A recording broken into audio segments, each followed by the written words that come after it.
ભાઈ જોઈને મોઢામાં પોણી વર્યું ને ભાઈ મને એવું જ થયું.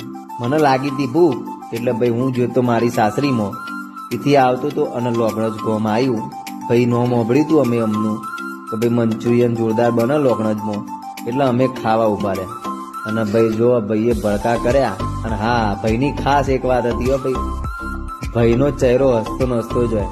ગમે ત્યારે તમે આવશો ભાઈના જોડે વાત કરશો એટલે ભાઈનો ચહેરો હસતો જ હશે. અમે ભાઈ બનાવ્યું હતું મંચુરિયન અને એક બીજું બનાવ્યું હતું મંચુરિયન રાઈસ. આ બે વસ્તુ અમે ઘેર માટે પાર્સલ કરાવી અને ઘરે ખાવા લઈ જતા. ભાઈ જોડે થોડીક વાતચીત કરી કે ભાઈ કેટલા ટાઈમથી છો, શું છે, ક્યાંથી આવ્યા છો, એ બધી વાતો કરી અને અમે મંચુરિયન પાર્સલ કરાવ્યું. આટલા ભાઈ પાર્સલમાં ભાઈ બધું જ થાય છે, પાવભાજી પણ રાખે છે. તો પાવભાજી ખાવી હોય તો એ તમે ખાઈ શકો છો.